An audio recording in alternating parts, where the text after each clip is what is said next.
Making the headlines tonight, the Secretary General of the International Organization for Francophonie said that Cambodia is a model country among all French-speaking countries. The first day of the ICHR workshop focused on evaluating the overall plan and the implementation of the ICHR program. Sanctioned Russian billionaire Roman Abramovich and Ukrainian peace negotiators suffered symptoms of suspected poisoning earlier this month after a meeting in Kyiv. And Japan lifted its COVID-19 restrictions just in time for thousands of Japanese to gather in central Tokyo to enjoy the view of cherry blossoms. This is the Daily Roundup on EAC News Channel. A very good evening to you. I am Dekanin. The Secretary General of the International Organization for Francophonie, Louise Mushikiwabo, informed Prime Minister Hun Sen that her purpose in bringing investors from 24 French-speaking countries to Cambodia is to visit, explore, and seek investment with Cambodian investors. She also said that Cambodia is a model country among all French-speaking countries. EAC News reporter Dashana Gojin has more. In a meeting with Prime Minister Hun Sen held on the morning of Tuesday, 29th March at the Peace Palace in Phnom Penh, the Secretary General of the International Organization for Francophonie, Louise Mushikiwabo, said that during her recent visit to Cambodia, investors from a number of French-speaking countries signed a memorandum of understanding with Cambodian investors while assessing the economic situation and investment. The Prime Minister's assistant, Ieng Sopalait, told reporters after the meeting, the IOF Secretary General informed Prime Minister Hun Sen that the purpose of her and her delegation's visit to Cambodia is to foster cooperation in the field of investment and trade so that it can continue to grow and become lasting. Her visit now is the starting point for future cooperation.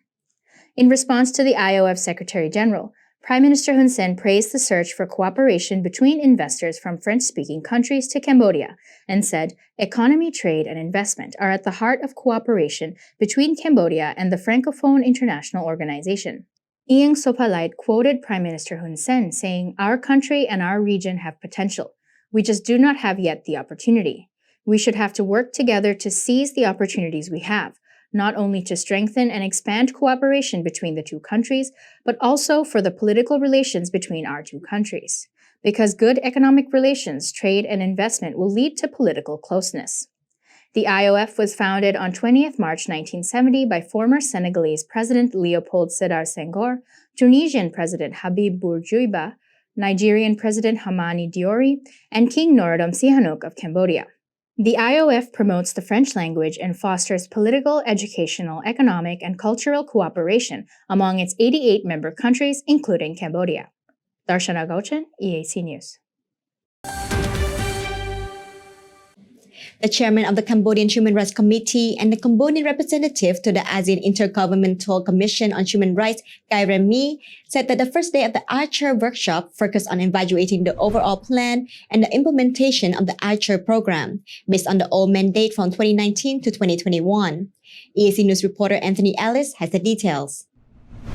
The ASEAN Intergovernmental Commission of Human Rights has organised a workshop to evaluate the overview of the plan of the old mandate from 2019 to 2021 and to prepare the implementation of the new 2022 to 2024 mandate. The AICHR representative for 2022 to 2024 is the chairman of the Cambodian Human Rights Committee, Kiao Rami. Speaking during the open ceremony of the first day of the AICHR workshop on Tuesday, 29th of March, the CHRC chairman, Kiao Rami, stated that the workshop aims to facilitate and transition of the work between what has been completed and what will be done, and to ensure that the AICHR community of institutions strengthens its relationships with stakeholders. AICHR was established on the 23rd of October 2009 and the 15th ASEAN Summit in Thailand. The establishment of AICHR demonstrates ASEAN commitment to pursuing a forward-looking strategy to strengthen regional cooperation on human rights. It is an integral part of the ASEAN organisation structure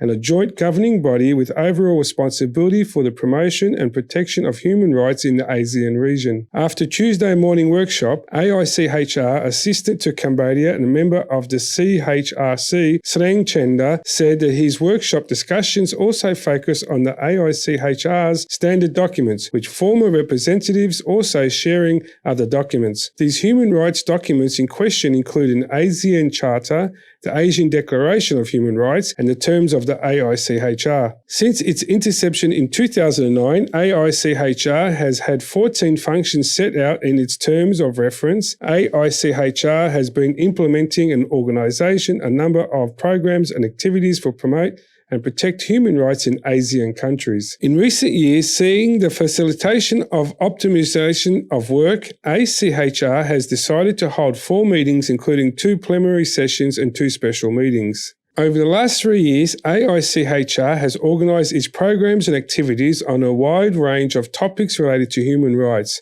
including businesses and human rights, environment and human rights, the right to education, gender equality, the rights of persons with disabilities, freedom of religion and beliefs, children's rights, and the right to health. In addition, AICHR continues to engage with relevant institutions in the ASEAN and other stakeholders to ensure the constitution and promotion of human rights in ASEAN countries and the mainstreaming of human rights. Anthony Ellis, EAC News.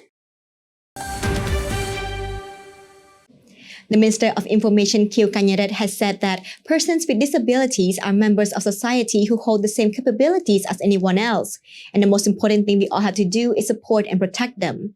He made this statement while speaking at a press conference for the second Cambodian Voice of Persons with Disabilities program with Prime Minister's Award on Saturday, 26th of March at the Sofitel Phnom Penh. Minister Kieu Kanyaret praised persons with disabilities, saying that they are able to overcome any difficulties that they may face. He continued that the support and protection of persons with disabilities will encourage them to be comfortable and encourage their active inclusion and participation in society more strongly.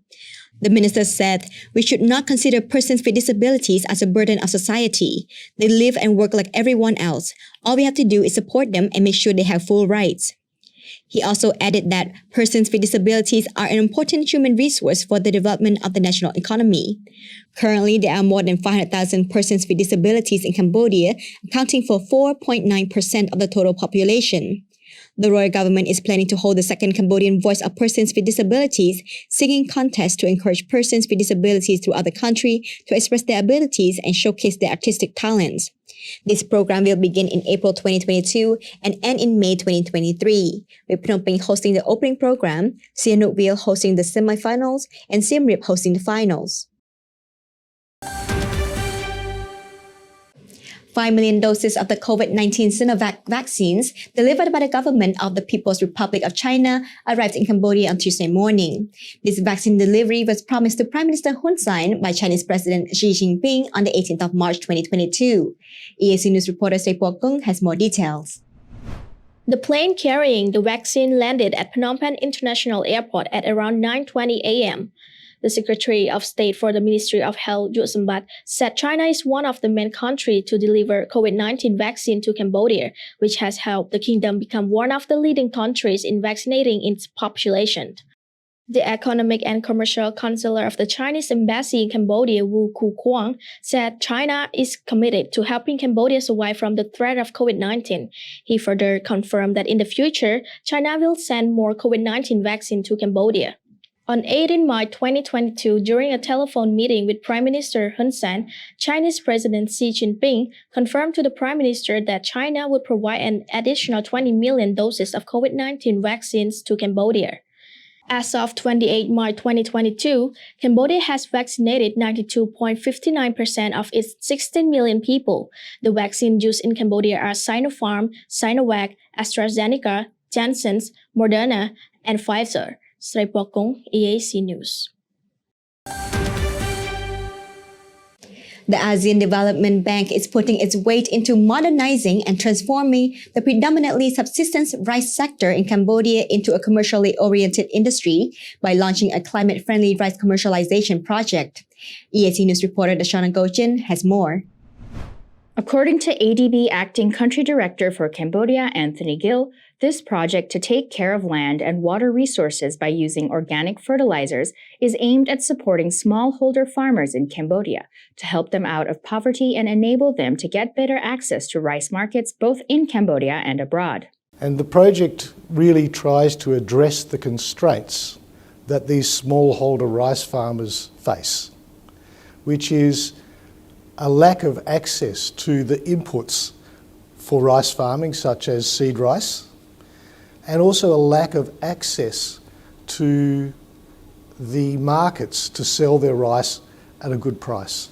We're also introducing a climate-friendly rice insurance scheme that enables the smallholder farmer to insure against a bad climate outcome.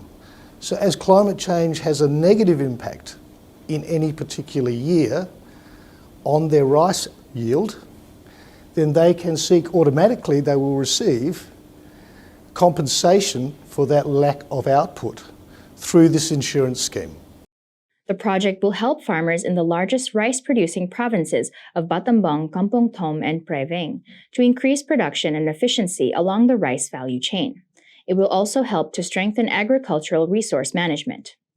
Farmers in these provinces have discussed the benefits of utilizing organic over chemical fertilizers like the ADB project encourages.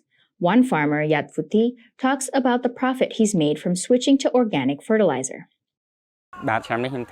This year I farmed only 0.8 hectares, but I got better profits than previous years. I earned a lot of profit of nearly 2 million real. One factor which made farming more profitable was because I switched from using chemical fertilizers to organic and safe fertilizers. Yat Phuti further stated that when he used to farm using only chemical fertilizer, the yield during harvest would be very little and leading to low profits, and he would almost not have enough to just pay off the debt to buy chemical fertilizers. In January, ADB approved a $3.9 million grant to benefit about 22,000 smallholder rice farmers by providing additional financing for ADB's climate-resilient rice commercialization sector development program in the provinces of Battambang, Kampong Thom, and Pre Veng. About $3.8 million in grants comes from the Global Agriculture and Food Security Program, a global fund aimed at reducing hunger and improving nutrition in low-income countries. Darshana Gochan, EAC News. The application to extend the validity of the foreigner work permit or employment card for 2022 has been prolonged to 31st of May. Foreigners working in Cambodia now have until the end of May to extend their work permits without incurring any fines. The announcement of the extension was made by the Ministry of Labour and Vocational Training on the 28th of March, after noting that a large number of working foreigners with work permits on the employment cards from 2021 had not yet applied for extension due to ongoing spread of COVID-19 in Cambodia, especially the new Omicron variant.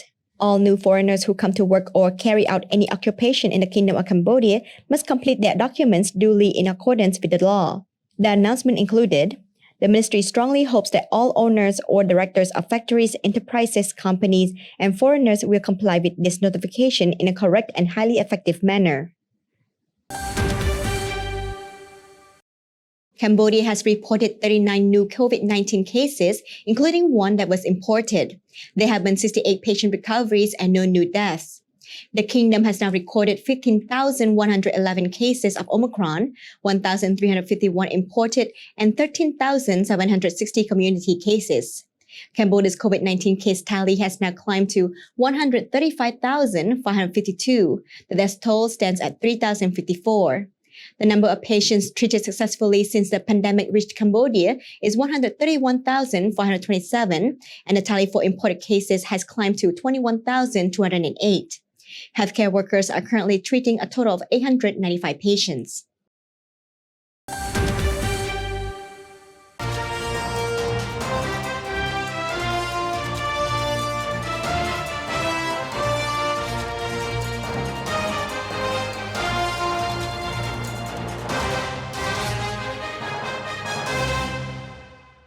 Now for a look at news making international headlines this Tuesday, 29th of March.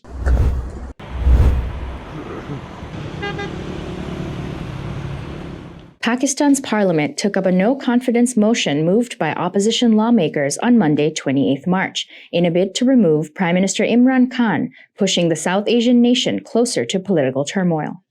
The House will begin a debate on the motion on Thursday, 31st March, and a vote is to be held within 7 days. Opposition leader Shehbaz Sharif read from the no confidence motion telecast live, saying under Sub-Rule 4 of Rule 37 of the Rules of Procedure and Conduct of Business in the National Assembly 2007, I hereby seek leave of this August House to move the following resolution for a vote of no confidence against the Prime Minister.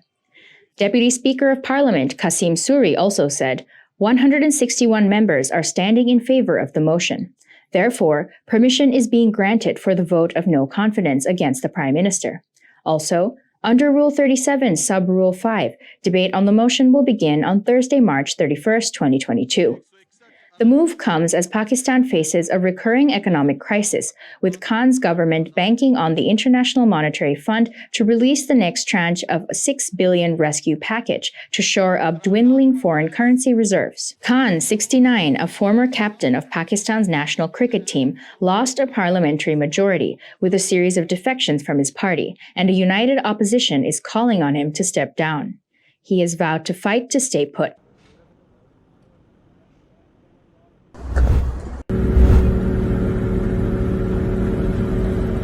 60 tons of aid was delivered to the city of Kharkiv by International Committee of the Red Cross amid Russia's invasion of Ukraine. The Red Cross has said it brought aid to the eastern city on the 26th of March, which included food, water, and essential hygiene items. The aid was to be distributed by the Ukrainian Red Cross to the civilians, including taking shelter in the city's metro. Maximin Zabulov from the International Committee of the Red Cross says, "Today we are in Kharkiv with the ICRC team, where we distributed 60 tons of food and non-food items for the people who have suffered from the terrible consequences of the shelling on the city. This humanitarian assistance will be distributed by the Ukraine Red Cross Society. This has been put to the warehouse for further allocation to the people in need who for instance, took shelter in the metro station in Kharkiv. We hope to continue this distribution assistance through them for the benefit of the civilians who are in need of assistance from all the possible natures for the ICRC in their support them." And drone footage of an avalanche in Alaska filmed on Sunday, 27th of March, shows its size and scope as authorities continue making risk assessments amid evacuation orders. Residents of the suburb Anchorage were ordered on Sunday to evacuate the mountainous area days after the avalanche burst a mountain road. However, an update issued later in the day by authorities reported that mitigation efforts were successful and that teams were assessing the risk involved in allowing evacuated residents to return home. The avalanche roared down a mountainside shortly before midnight local time on Thursday, 24th of March, covering the main road with a snow layer up to 80 feet deep. But local officials have said that only about half of the snow in the unstable slide zone was released then, and the chances of a secondary avalanche occurring is certain.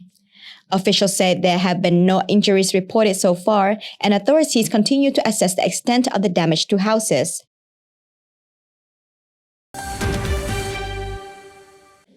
Sanctioned Russian billionaire Roman Abramovich and Ukrainian peace negotiators suffered symptoms of suspected poisoning earlier this month after a meeting in Kyiv. The Wall Street Journal reported on Monday, 28th of March, citing people familiar with the matter.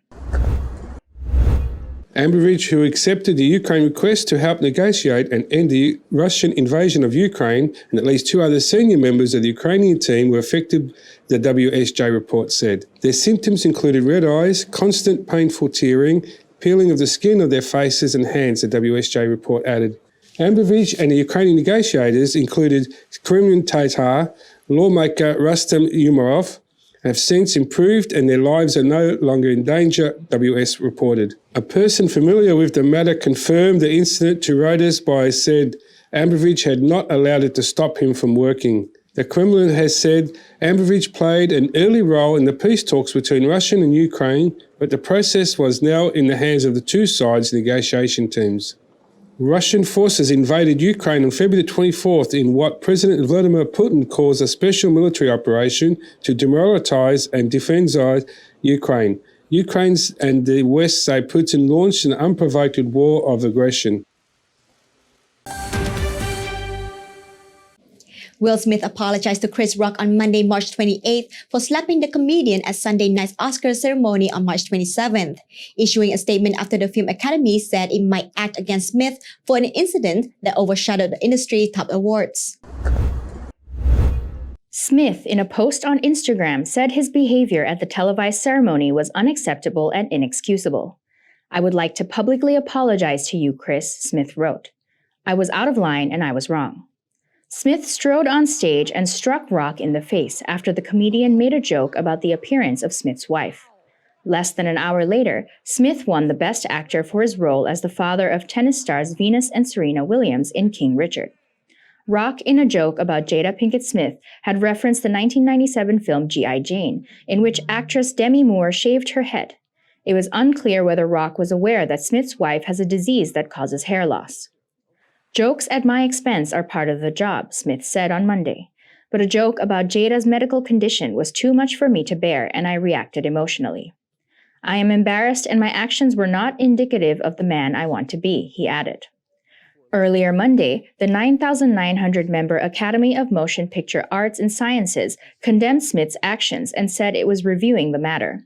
The group's conduct policy states it is opposed to any form of abuse, harassment, or discrimination, and expects members to uphold the values of respect for human dignity, inclusion, and a supportive environment that fosters creativity. Violations may result in suspension or expulsion from the organization, revocation of Oscars, or loss of eligibility for future awards, according to the policy. Is it a real, meaningful, sincere apology? Writing on Instagram.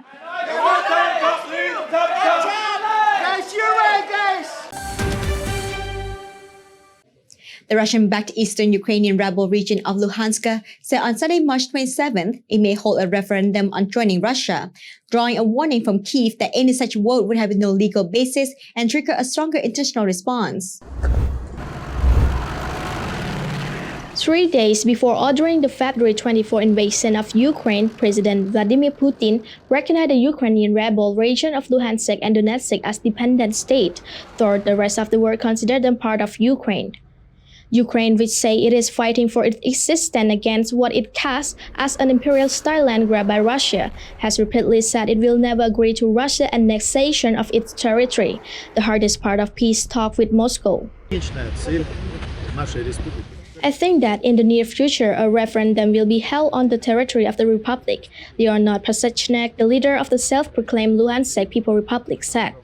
Kremlin spokesperson Dmitry Peskov, when asked about the referendum and when it could take place, suggested to request details from Pasachnik. It goes about a state whose independence and sovereignty has been recognized by the Russian Federation, Peskov told reporters on Monday, March 28. Ukraine said such a referendum in occupied Ukrainian territory would have no legal basis and would face a strong response from the international community, deepening Russian global isolation. All fake referendums in the temporarily occupied territories are null and void and will have no legal validity. Ukraine Foreign Ministry spokesperson Oleg Nikolenko said in a statement to Reuters. Instead, Russia will face an even stronger response from the international community, further deepening its global isolation.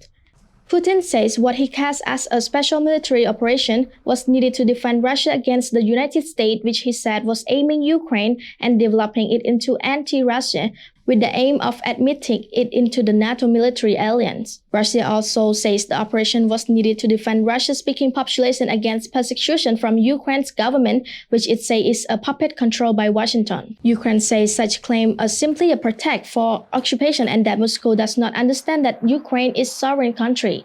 After Russian forces in 2014 took control of Crimea, first annexed by Russia in 1783, a referendum of joining Russia was held.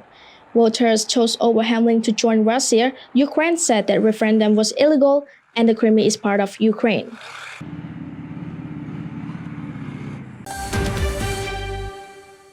After the break, a look at all the latest sports news.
If it's happening and you need to know about it, you'll get it all right here. EAC News brings you updates and breaking news in English across all of our platforms and channels. The EAC News app, YouTube, Facebook, Telegram, Twitter, and our website www.eacnews.asia. Join me and the rest of the EAC News team every day on your favorite channels.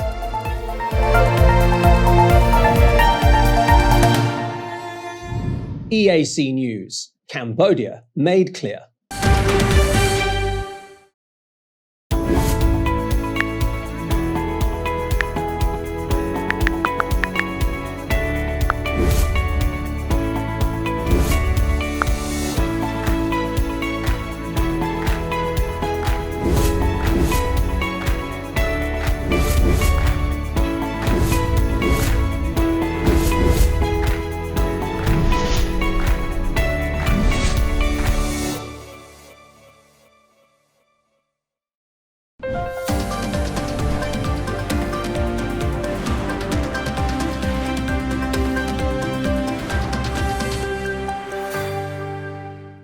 Formula One champion Max Verstappen swept past Ferrari rival Charles Leclerc 4 laps from the finish to take his first win of the season at Sunday's March 27th Saudi Arabian Grand Prix.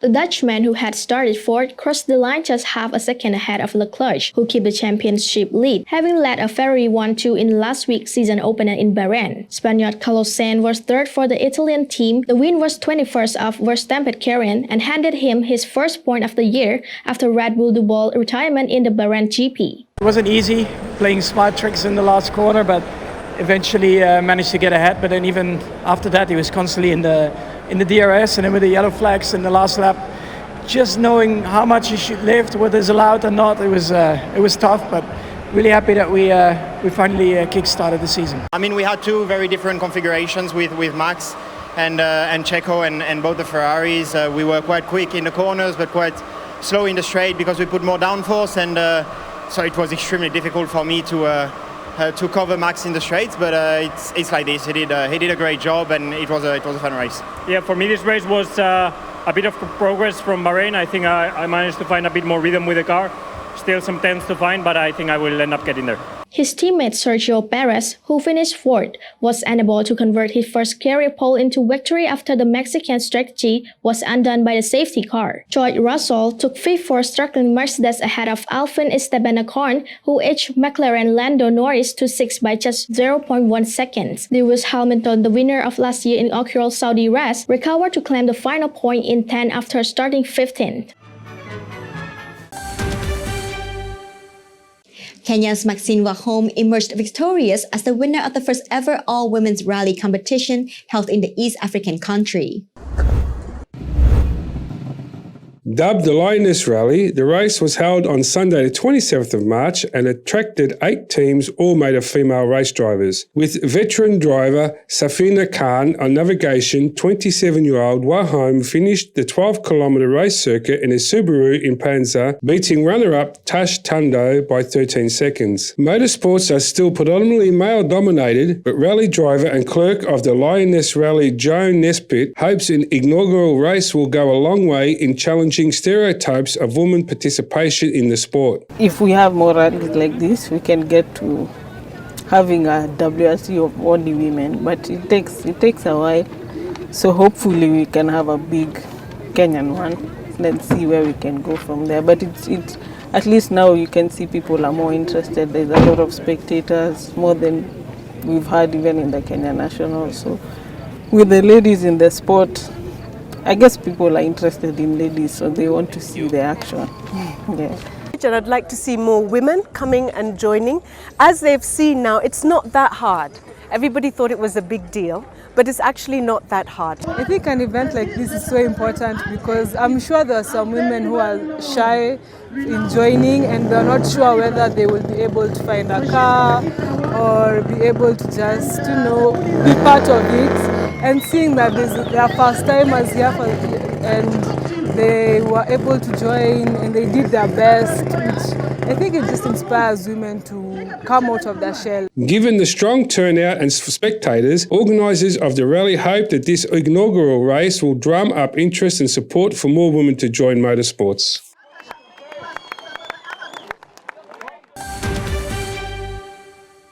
Now let's have a look at the weather and what you can expect tomorrow.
And finally, Japan lifted its COVID-19 restrictions just in time for thousands of Japanese to gather in central Tokyo Monday 28th of March to enjoy the view of cherry blossoms, or what is locally known as sakura.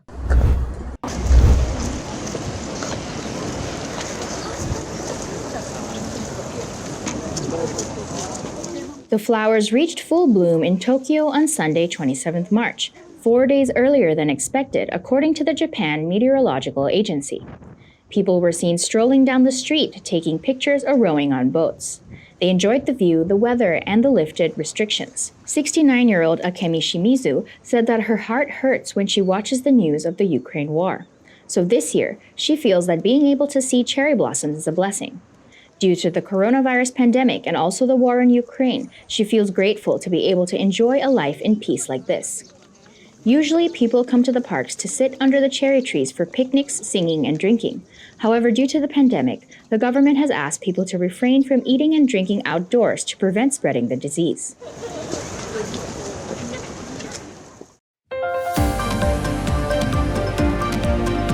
Thank you for watching the Daily Roundup here on EAC News Channel. For more breaking news and updates, check out the website eacnews.asia or search EAC News on Telegram or at your favorite app store. More from EAC News team tomorrow night at 8 p.m. We will see you then.